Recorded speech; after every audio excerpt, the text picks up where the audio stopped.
Dulce et decorum est pro patria mori. Sweet and fitting it is to die for one's country. The poet Horace wrote those words safely, in Rome, a comfortable distance from any battlefield. The men who actually lived them rarely got the chance to write anything at all. It is the year 71 in the Common Era.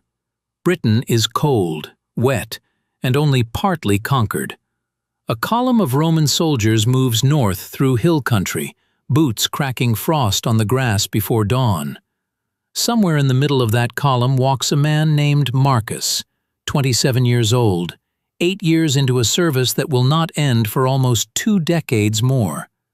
He is not famous. No statue will ever wear his face, but historians and archaeologists, piecing together letters, tombstones, army manuals, and excavated camps, can reconstruct almost exactly what his day looked like, and it is far harder and far stranger than most people imagine. Marcus already knows something the young recruits around him do not. He has already lived through a disaster that nearly ended the Roman presence in this province altogether.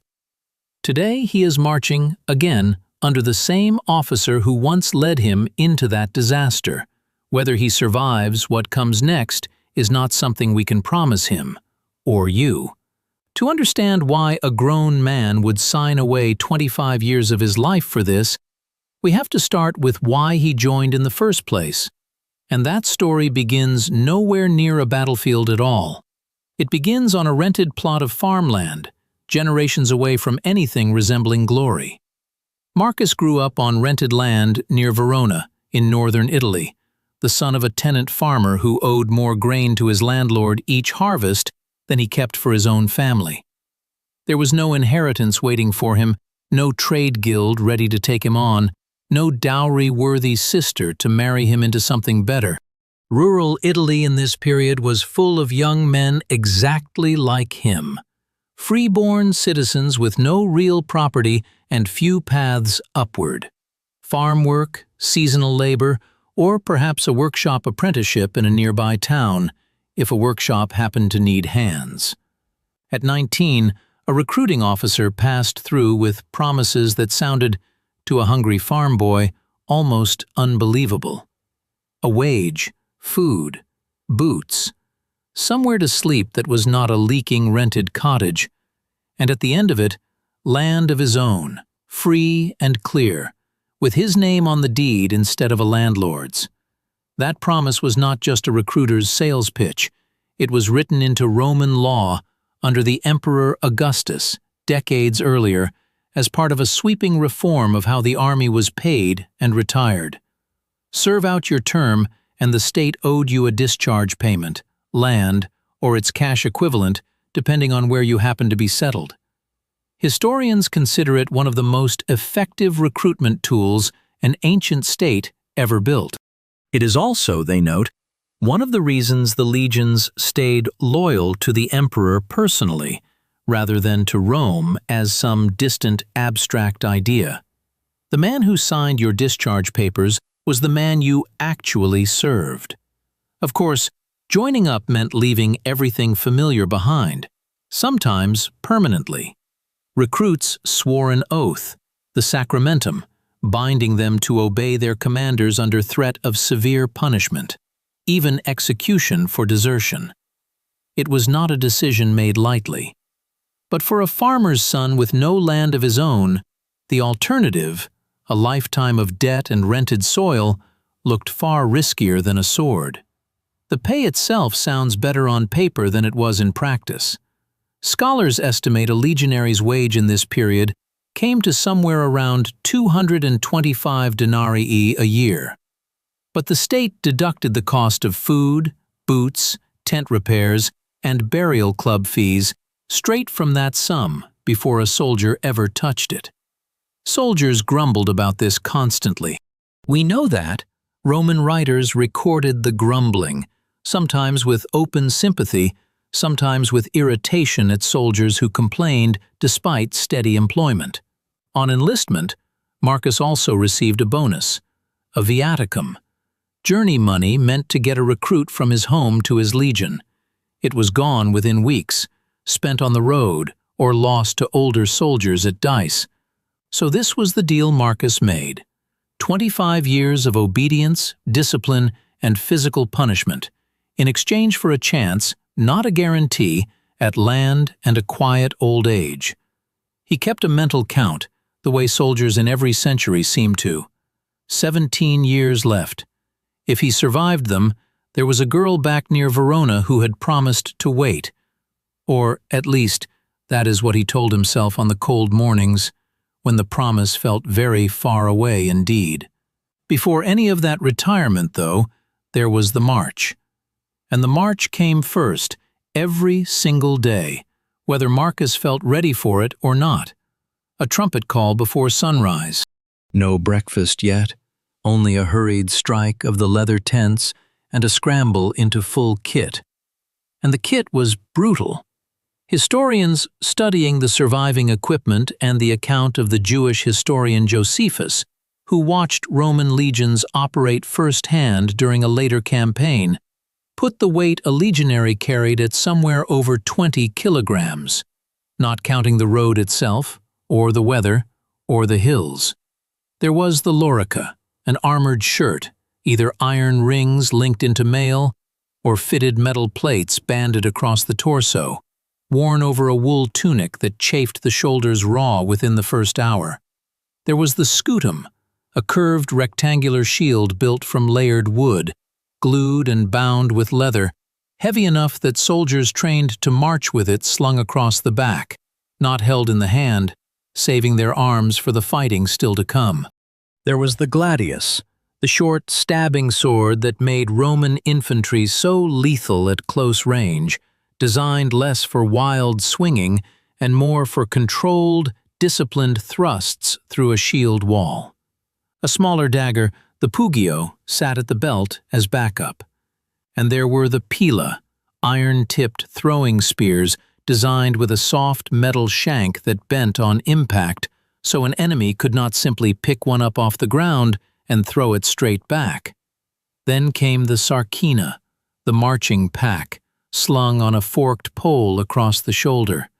Grain rations for several days, since legionaries ground their own flour and baked their own bread, or boiled it into a rough porridge, at camp each evening. A cooking pot, shared among the tent group. A cloak for the cold nights. A skin of posca, a sour, vinegar-based drink that Roman soldiers relied on far more than wine, since it kept water drinkable and, they believed, kept sickness away. And tools, because Roman soldiers were also, every single night, construction workers. A dolabra, a combination pick and mallet for digging, a turf cutter for slicing neat blocks of earth, a wicker basket for hauling soil, and wooden stakes, sharpened at both ends, that each man carried personally for building a palisade around camp. Roman soldiers had a nickname for this whole miserable arrangement. They called themselves the Mules of Marius, after the general Gaius Marius, who a century and a half earlier had reformed the army so that soldiers, not slow ox carts trailing behind the column, carried their own equipment. It made the legions faster and far less dependent on vulnerable supply trains. It did not, however, make them lighter. Marius solved a logistics problem by moving the weight onto the backs of men like Marcus, and the nickname stuck for generations afterward. And with all of that on his back, Marcus was expected to march, according to the military writer Vegetius, describing standard Roman practice, roughly 20 Roman miles, nearly 30 kilometers, in about 5 hours. That pace alone would exhaust most modern hikers traveling with far less weight and far better boots.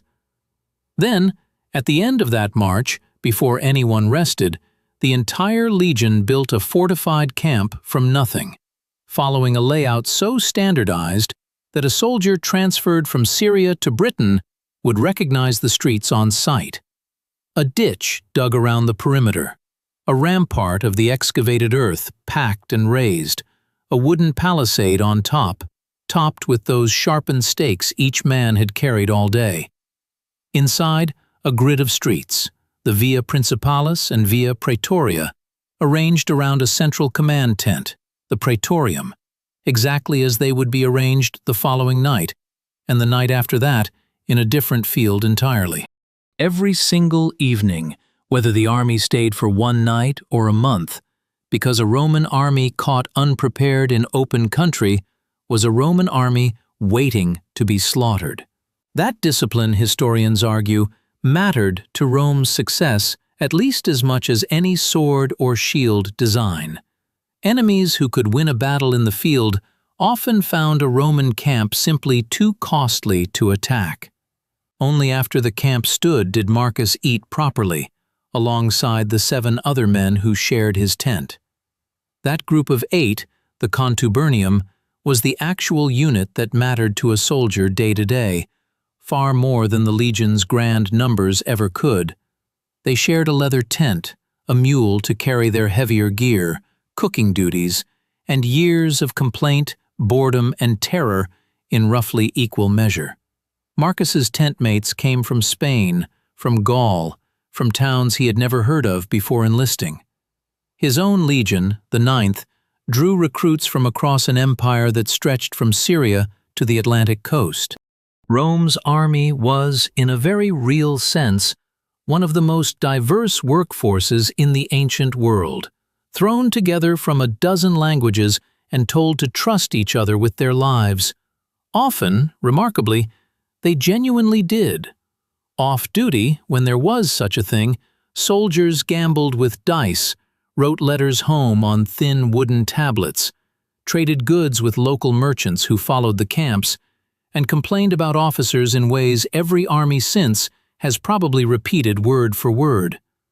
Surviving fragments of soldiers' letters from Roman Britain, scraps of everyday writing that somehow lasted 2,000 years in the mud, ask for warm socks, more beer, and news from home. It is, historians point out, an oddly touching detail. Behind the armor and the standards, these were ordinary young men, homesick in a cold, wet province at the edge of the known world. Above the tent, groups sat a chain of command that Marcus understood in his bones, because obeying it instantly had been drilled into him with a wooden vine staff across the back for any hesitation. A legion, on paper, numbered around 5,000 men, split into 10 cohorts. Each cohort held roughly 480 soldiers, organized into 6 centuries. A century, despite its name, held not 100 men but around 80, commanded by a centurion, the true backbone of the entire Roman military system. Centurions were not aristocrats. Most rose from the ranks through years of proven competence, brutal discipline, and simple survival, and they were often the only officers a common soldier interacted with directly.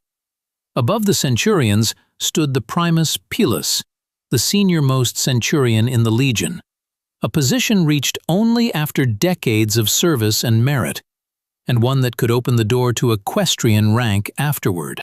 Below the centurions, a web of junior officers kept the machine running.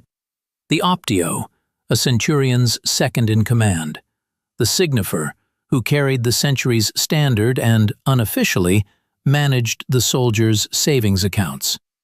The cornisan, who signaled commands across the noise of battle with a curved horn, since a shouted order could carry only so far. And leading the legion itself, in battle and on the march, walked the aquilifer, the single soldier trusted to carry the legion's silver eagle standard. Losing that eagle in battle was considered such a catastrophe that Rome would go to extraordinary lengths, years and even decades later, just to recover one, launching entire campaigns for the sake of a symbol. None of this machinery, though, was as stable as it looked from the outside. And Marcus, more than most of the younger men beside him, understood exactly how fragile it could be. Marcus's world, in the year 71, sat on the edge of a wound the empire was still healing from.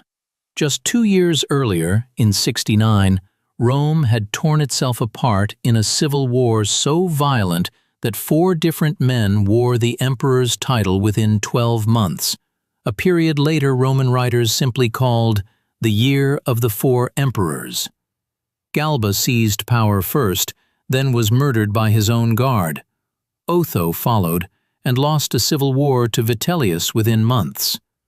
Vitellius, in turn, was defeated and killed when armies from the eastern provinces marched on Rome itself. Legions had fought against other legions. Soldiers who had sworn loyalty to Rome found themselves killing men who had sworn the exact same oath, sometimes men they had served alongside in earlier campaigns. It was, by every surviving account, a deeply unsettling year for a professional soldier to live through. A reminder that the whole system rested on the loyalty of armies that could, when pushed hard enough, turn on each other and on Rome itself. The war ended when a general named Vespasian, backed by legions from the eastern provinces, seized the throne and began, slowly and deliberately, to rebuild trust in an army that had just proven it could tear the empire apart. One of the men Vespasian trusted with that rebuilding was a relative by marriage, an officer named Quintus Petilius Cerealis, now appointed governor of Britain and tasked with crushing a rebellious tribe in the north called the Brigantes. It was Cerealis who now marched at the head of Marcus's column on this cold morning in 71. And that name was the reason Marcus's stomach had tightened the moment it was announced. Because Marcus had served under Petilius Cerealis once before, 10 years earlier, in a different British campaign entirely. One he had never fully stopped thinking about since. The Roman historian Tacitus, our main surviving source, recorded what happened. Around the year 60, a British queen named Boudica, ruler of the Iceni people, led a massive uprising after Rome seized her late husband's kingdom outright. According to Tacitus, Boudica herself was publicly flogged and her daughters assaulted in the process. Her forces burned the Roman settlement of Camulodunum, modern Colchester, to the ground, along with a temple built there to honor the deified Emperor Claudius, a building many Britons had come to resent as a symbol of occupation. Cerealis, then commanding part of the 9th Legion, marched his infantry to relieve the town. They never reached it. Boudica's warriors ambushed the column somewhere along the route, and Tacitus records that the Roman infantry was cut to pieces. Only the cavalry, and Cerealis himself, managed to escape back to a fortified camp. Cassius Dio's later account gives slightly different details about the scale and location, and modern historians still debate exactly where the ambush took place, but both sources agree on the scale of the disaster. Boudica's rebellion went on to burn Londinium and Verulamium as well, before Roman forces regrouped and eventually crushed the uprising in a final pitched battle whose exact site is still debated by archaeologists today. A young, inexperienced legionary named Marcus had been in that infantry column outside Camulodunum. He was one of the very few who made it out, wounded, hiding among the dead until the fighting moved past him and the field went quiet. He still dreamed about it sometimes, 10 years on. The sound before the ambush, the birds going silent, and then nothing but noise. Now, 10 years later, marching under the same commander into the same province, Marcus understood something that the younger soldiers around him did not yet grasp. Survival in this job was not really about skill or discipline or even the finest equipment in the ancient world. Sometimes it was simply luck, and the direction the wind happened to be blowing, and whether an officer chose the right road that morning. As the column climbed higher into Brigantian territory, Marcus found himself thinking less about glory and more about arithmetic. 17 years of service still owed. If he lived through this campaign, and the next, and the one after that, there would eventually be a discharge, a plot of land, and, if she had waited, a wife back near Verona. That was the entire horizon of his ambition. Not conquest, not the emperor's honor, just an ending, and a quiet field to farm that belonged to no landlord but himself. It is worth sitting with that for a moment, because history books tend to talk about the Roman Empire in terms of emperors, borders, and famous battles. But the empire's roads, its frontiers, its so-called peace, all of it was built and maintained by tens of thousands of men exactly like Marcus, poor farmers' sons who traded 25 years of their bodies for a promise, and who, historians remind us, often did not live to collect it.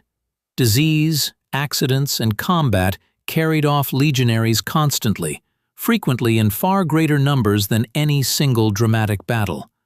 Reaching a full pension was, for many, closer to a hope than an expectation. A bet made at 19 and paid off, if it was paid off at all, decades later. And there is a strange postscript to Marcus's story, one that modern historians still argue about today. His legion, the 9th, went on serving in Britain for decades after this campaign, appearing in inscriptions well into the following century. Then, sometime in the early 2nd century, it simply disappears from the surviving Roman records. No account of a final battle survives. No clear inscription marks its end. For years, a popular legend claimed the entire legion was wiped out fighting in the Scottish Highlands, swallowed by the fog like something out of myth. A story that later inspired novels and films built entirely on speculation rather than evidence. Most historians today think the truth is far less dramatic, that the legion was likely transferred east at some point and eventually lost or disbanded in a different, later conflict, its records simply failing to survive the centuries. But no one has ever found a definitive answer, and archaeologists continue to debate the evidence from inscriptions found as far apart as Britain and the Netherlands. The fate of the men who marched beside Marcus that cold morning in 71 remains, genuinely, an open question in Roman history. What we do know is written into the ground itself. Across Britain and Europe, archaeologists still map the faint rectangular outlines of Roman marching camps, the very ditches and ramparts that men like Marcus dug fresh every single evening, thousands of times over, for an empire that has been gone for more than 1,000 years. Aerial photography and satellite surveys keep revealing new ones, buried under farmland, visible only as faint shadows in the crops after a dry summer. The roads those legions marched still lie, in places, beneath modern highways, their foundations of packed stone still doing the job Roman engineers designed them for. So the next time you hear the phrase Pax Romana, the Roman peace, it might be worth remembering that the word peace is doing a great deal of quiet work. Behind it stood men carrying 20 kilograms of iron and wood, digging the same ditch every night, counting down years they might never reach, so that someone else's empire could call itself at peace. If this hidden side of ancient history caught your attention, there is far more where it came from. Subscribe to History of, and next time you pass a straight, stubborn old road or an odd rectangular field outline in the countryside, take a second look. It might just be the last trace of someone like Marcus still holding his ground.